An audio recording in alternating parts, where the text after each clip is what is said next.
Évangile de Jésus-Christ selon saint Matthieu, chapitre 6, versets 7 à 15.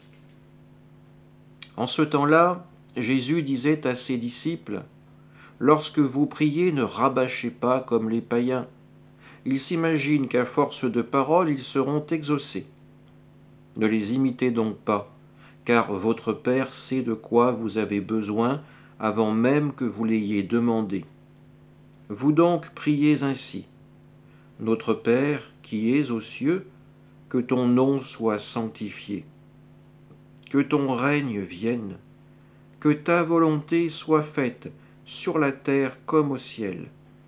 Donne-nous aujourd'hui notre pain de ce jour. Remets-nous nos dettes, comme nous-mêmes nous remettons leurs dettes à nos débiteurs. Et ne nous laisse pas entrer en tentation, mais délivre-nous du mal. Car si vous pardonnez aux hommes leurs fautes, votre Père céleste vous pardonnera aussi. Mais si vous ne pardonnez pas aux hommes, votre Père non plus ne vous pardonnera pas vos fautes. Acclamons la parole de Dieu. Lorsque vous priez, ne rabâchez pas comme les païens. Ils s'imaginent qu'à force de paroles, ils seront exaucés.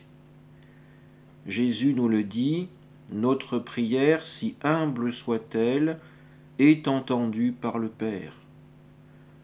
Cette prière, nous n'avons pas à la rabâcher comme un torrent de paroles pour submerger le Seigneur. Son cœur est suffisamment grand pour accueillir toutes nos demandes. Pour compléter son enseignement, Jésus nous donne cette prière magnifique, la prière du Notre Père. Pour la première fois, Dieu se fait Père. Dieu est Père. Et un Père, c'est toujours ce dont ses enfants ont besoin. Cette prière, nous la disons plusieurs fois par jour, mais peut-être d'une manière mécanique, machinale, par routine.